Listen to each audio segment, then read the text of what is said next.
안녕하십니까. 안교수의 바깥세상 톡톡입니다. 저 한 장의 사진이 지금 베이징을 아주 당황하게 만들고 있습니다.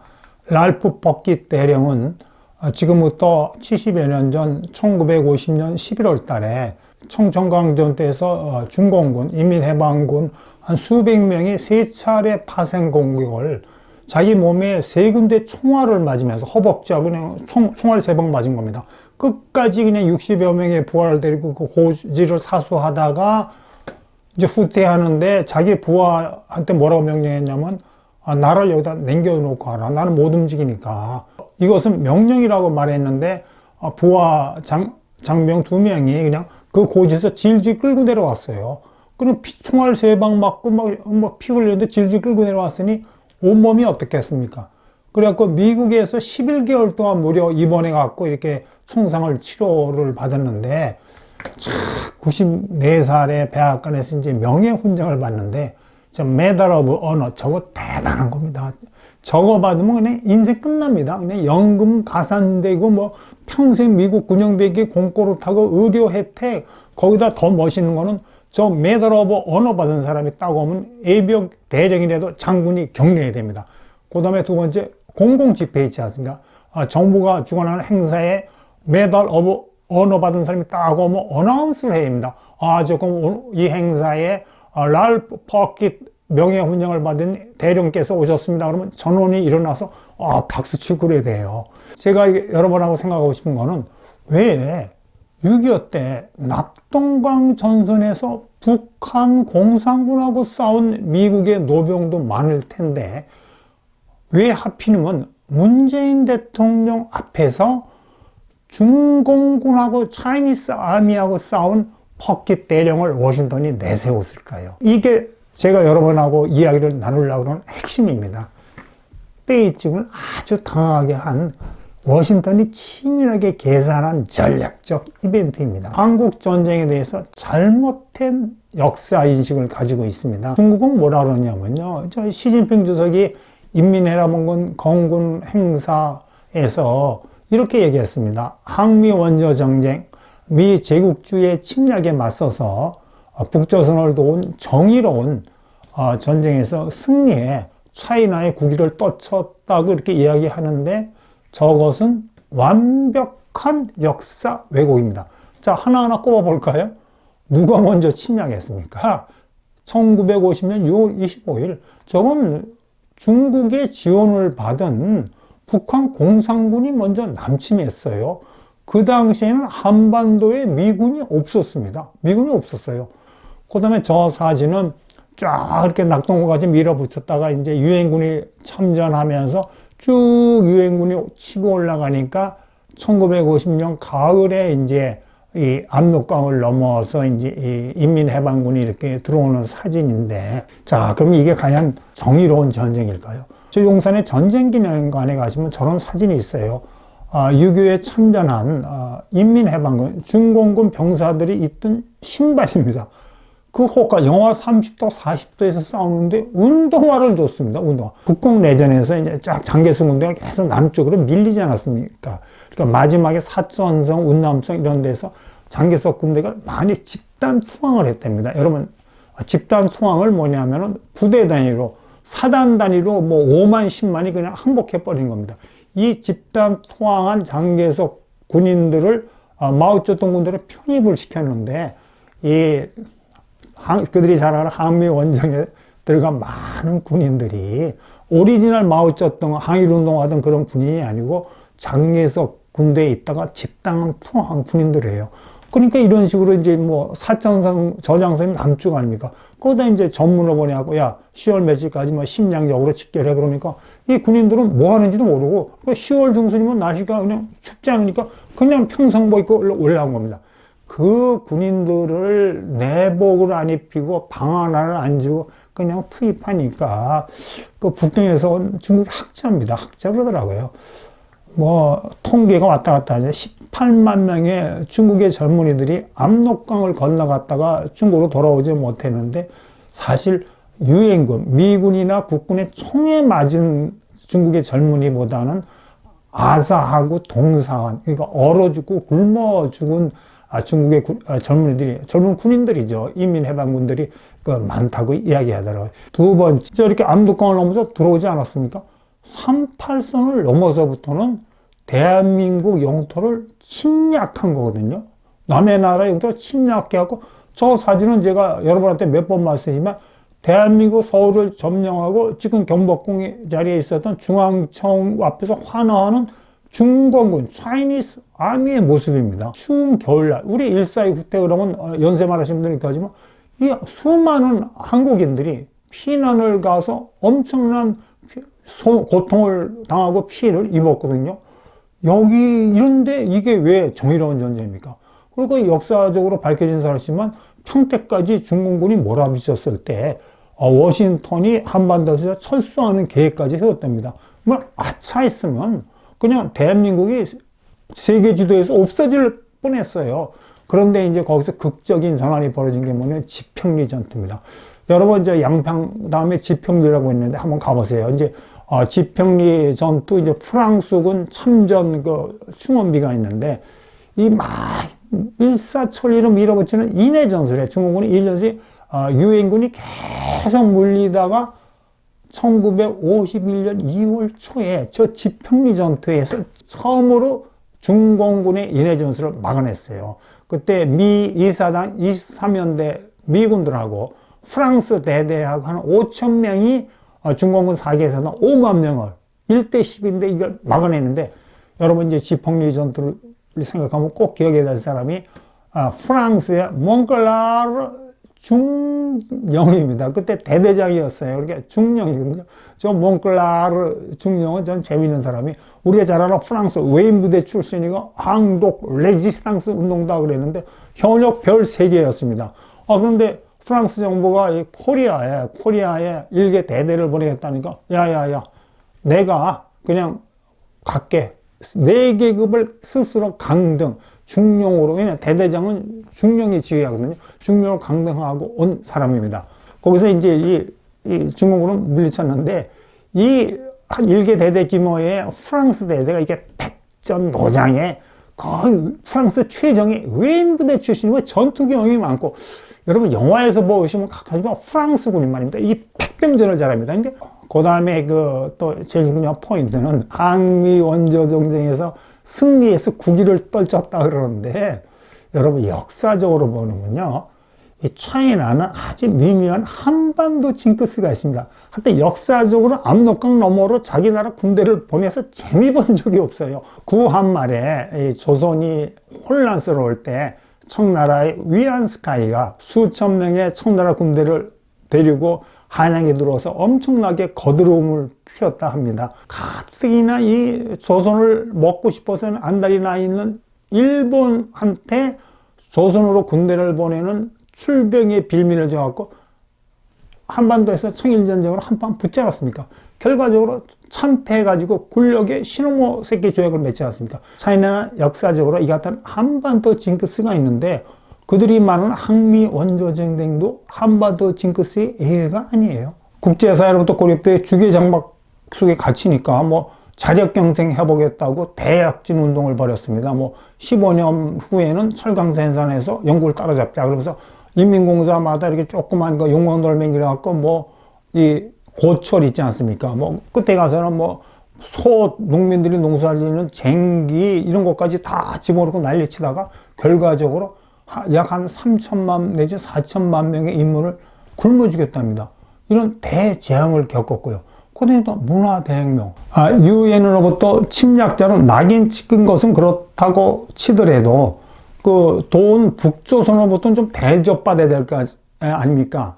근데 거의 그냥 북조선에서 쫓겨나다시피 해서 이 중공군이 나왔어요.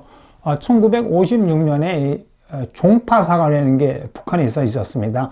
이 북한 정권 내에서 친중 세력인 연안파가 이 김일성이를 축출하려고 한 거예요. 근데 결과적으로 실패했는데, 그때 가서 마오하고 관계가 아주 안 좋게 해가지고 그냥 손가락질 받으면서 북조선에서 인민해방군이 나왔다 그럽니다. 본전 못 찾은 거예요. 또 이 한반도 징크스가 또 발동한 겁니다. 자, 그러면 제가 여러분하고 생각하고 싶은 게, 그러면 왜 지금 베이징은 한국전쟁에 참전한 거, 대한민국을 영토에 침략한 거에 대해서 이렇게 미화시키고 있을까요? 거기에 대해서 한번 여러분하고 생각해봅시다. 뭐 위대한 중화제국의 부활 그러지 않습니까? 그리고 엄청난 전승절 행사를 하지 않습니까? 저 요란법석도는 전승절 행사는 주울레이나 덩샤오평이 있을 때는 안 했어요. 저희 주울레나 덩샤오평은 일본군하고 싸워봤고 자기들이 중국 공산당이 승리하지 않았다는 걸 알고 있어요. 문제가 뭐냐면은 이 1989년에 이제 천안문 사태가 날 때 이거 강제 진압하지 않았습니까? 그 다음에 소비에트가 몰락하지 않았습니까? 그러니까 공산주의 체제가 막 붕괴하는 조짐이 일어나니까 이 베이징도 정신이 바짝 난 게요. 이 덩샤오평이 말하는 이 개혁 개방도 좋은데 이러다가 큰일 나겠으니까 그때부터 중국 공산당의 정식 지침으로 애국주의 교육 운동을 강화했답니다. 그 내용은 간단하죠. 중국 공산당이 한 모든 전쟁은 항상 정의롭고 항상 이겼어요. 그러니까 1979년에 베트남 침략하지 않았습니까? 남의 나라를 침략하면서 그것도 베트남이 까부니까 교훈을 주려고 이렇게 들어갔다 그러고 우리 6.25 대해서도 그런 식으로 미화시키고 있는 겁니다. 자, 그 다음에 이렇게 그러면 베이징만 문제가 많으냐? 우리도 스스로 반성해야 될 점이 있습니다. 우리도 그거 안에 너무 차이나 한국 전쟁에 대해서 안이한 역사 인식을 해왔습니다. 자, 우리가 이렇게 생각해야 됩니다. 대한민국 영토를 침략해하고 한국인의 고통과 피해를 준 데 대해 차이나는 어떤 형태로든지 사과해야 된다고 저는 생각합니다. 자, 보세요. 일본 제국주의도 중국과 일본이 관계를 정상화할 때 일본이 이런 식으로 사과했습니다. 과거 전쟁 동안에 중국 국민들에게 끼친, 그러니까 일본 제국주의가 이렇게 나쁜 짓 한 거죠. 심각한 피해에 대한 책임을 통감하면서 깊게 반성한다고 이렇게 뭐 약간 어설프나마 그래도 일본이 중국에 대해 사과를 했거든요. 그러면 저는 이렇게 생각합니다. 중국도 이 압록강을 넘어서 북조선에서 활동한 것에 대해서는 자기들이 뭐 항미 원조 전쟁이라고 하면 그건 우리가 관계할 문제가 아니에요. 그건 대한민국 영토가 아니니까. 그렇지만 휴전선을 넘어서 대한민국 속을 함락하고 평택까지 침략한 것에 대해서는 어떠한 형태든지 저는 이 사과를 해야 되고 우리가 당당하게 그걸 요구해서 사과를 받아야 되는데 이상하게 그걸 우리는 정부 차원이든지 우리 스스로 당차게 요구하지 못했어요. 근데 중국에서 오래 활동하시고 중국을 잘 아는 어느 분이 이런 이야기 하더라고요. 중국하고 좀 우리가 좋은 관계를 유지하고 약간 굽신거리면 옛날에 속국그러면서 마냥 무시한답니다. 근데 중국에 대해서 한번 우리말로 들이받고 대들잖아요. 그러면 이 중국인의 피 속이니까 Chinese people, 그러니까 한족이죠. 한족의 이 DNA 피 속에는 몽골리안 컴플렉스가 있대요. 중국 역사를 보면 반 이상을 만주족, 고란족, 몽골족에 지배를 받았대요. 몽골리안 기마민족에. 그랬더니 확 들이받으면 움찔한다 그러는데 제가 보기에 그 말이 맞는 것 같아요. 그간 우리가 당당하게 행동하지 않으니까 베이징이 우리나라를 대한민국을 마냥 얕잡고 오만하게 행동하다가 이번 5월 달에 워싱턴 이벤트로 그냥 중국이 그냥 한 방 맞고 아차 너무 대한민국 우습게 보고 방심했구나 이렇게 느끼는 것 같습니다. 자, 여러분 생각해보세요. 이 중국이 그 사이에 대한민국 우습게 봤죠. 중국의 왕이 왜 보자. 저 친구 늑대 전사라고 약간 건방진데. 그래도 이 우리나라의 대한민국 대통령을 팔을 이렇게 만지지 않습니까? 그것도 한 번이 아니고 여러 번 만졌대요.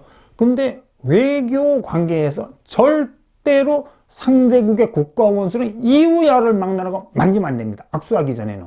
저거 엄청난 외교적인 결론인데 저거 항의하는 우리 가만히 있었죠. 그다음 사드 보복하고 롯데그룹 그냥 쫓아내고 8.25 개명 요구까지 하였습니까? 이건 말이 안 돼요. 적반하장의 적반하장입니다. 남의 나라를 침략했다가 자기가 패배한 전쟁인데 오랑캐를 무찔렀다고 좀 8.25를 개명을 요구하고 또 그렇게 하면 우리가 확 들고 나야 되죠. 일본에 대해서 확 따듯이. 근데 우리가 흐리멍텅하게 대응하니까 마냥 우리나라를 우습게 보고 있고, 그다음 이렇게 우습게 보니까 또 재밌는 건 하웨이의 런정페이 회장 아닙니까? 서양반도 엉뚱하게 헛소리 망언했습니다. 이 트럼프 대통령이 하웨이를 제재하니까 처음에 뭐라고 딱 올려야 되면, 야, 항미 원조 전쟁에서 승리한 상감령 전투 정신으로 미국의 제재에 맞서겠다. 이번 5월 달에 워싱턴 이 정상회담을 갖고 굉장히 중국이 당하고, 근데 일부에서는 야, 이러다가 또 중국이 사드 때문에 보복하는 게 아니라고 생각하는데, 자, 여러분, 베이징이 과거처럼 우리에 대해서 보복할 수 있을까요? 자, 한번 생각해 봅시다. 이번에 군사적으로 이 문재인 정부가 이제 한미 합동 군사훈련을 잠깐 미뤘잖아요. 이제 평양하고 관계 때문에. 그 이유가 뭐냐면, 이 미국군인하고 한국군이 섞고 나면 이제 코로나 이렇게 뭐 번질 우려가 있다 핑계 대니까 미국이 요번에 가서 뒤통수 하나 팍 쳤습니다. 그러니까 이 한미 합동훈련도 이제 미룰 핑계가 없어지고, 그 다음 미사일 그 사이에 우리가 뭐 해제해달라면 미국이 조금 해제했는데, 이거는 뭐 그냥, 야, 그것도 완전히 무제한 해제. 이것도 중국의 이 신기가 불편하죠. 대만 해협의 평화와 안정이 중요하다고 대한민국 대통령이 미국 대통령 같이 이해한 거. 이게 진짜 중국의 신기를 진짜 불편하게 맹깁니다. 이 중국이 대만을 무력으로 이렇게 점령해서 통일하겠다고 그러지 않습니까? 근데 이제 무력으로 점령하려면 대만 해협에서 상륙작전을 해야 되거든요. 미국이 노리는 게 대만 해협에서 상륙작전을 못하게 저지하려고 하는데, 그때는 당연히 미 해군, 일본 해군, 호주 해군이 들어가는데, 대한민국 대통령이 저렇게 이야기하면 대한민국 해군도 미 해군, 일본 해군, 호주 해군 손잡고 들어간다는 걸 의미하는 거예요. 그럼 이제 베이징 열받잖아요. 자, 그럼 군사적인 보복을 하면 무슨 일이 벌어질까요? 보복전은 못한다고 생각해요. 지금 이제 살짝 우리나라가 이제 미국 쪽으로 했는데, 군사적으로 보복을 해버리면 한미동맹이 더 강해지고, 그 다음에 미국, 일본, 한국 간의 3자 군사동맹으로 한국이 확 들어가 버릴 수가 있죠. 제가 생각에는 외교적 보복도 쉽지 않습니다. 이 섣불리 외교적 보복을 하면 우리나라가 반중 동맹으로 확 들어갈 수가 있죠. 반중 동맹이라는 게 일본, 호주, 인도, 미국이 같이 하고 있는 완전한 엔타이 차이나 아젠다입니다. 그래도 아직까지는 우리나라가 약간 워싱턴 쪽으로 기울긴 기울었지만 반중까지는 안 갔거든요. 그러면 마지막으로 중국이 생각할 수 있는 게 경제적인 보복이죠. 지난 사드 때 경제적인 보복하지 않았습니까? 이것도 안 됩니다. 이건 제가 확실히 자신 있게 얘기하지만 경제적인 보복은 절대 못 합니다. 이번 워싱턴 한미 정상회담은 두 가지 중요한 경제적 의미를 가지는데, 첫 번째가 탈중국화이지 않습니까? 탈중국화를 한국 정부 차원에서 공식화시켰다는 겁니다.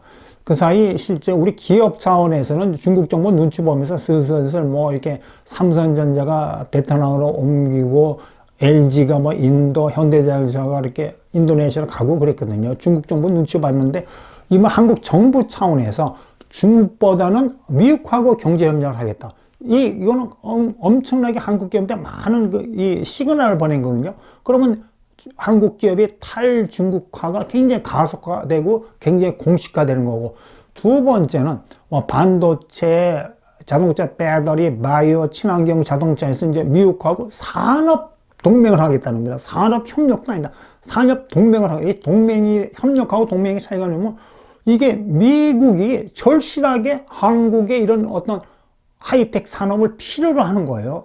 그러니까 한미동맹하고 똑같은 겁니다. 한미동맹에서 우리가 약간 의리잖아요. 근데 이 산업동맹에서는 어떤 측면에서는 대한민국의 갑일 수 있어요.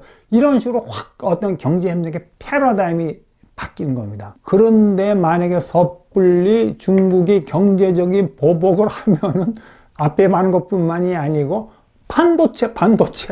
지금 미국하고 중국하고 반도체 전쟁하지 않습니까? 이제 중국이 반도체 확보하려고 뭐 재고 확보하고 기술 확보하고 난리인데, 미국이 다 막아놨는데 그나마 유일하게 기댈 수 있는 게 코리아거든요. 코리아.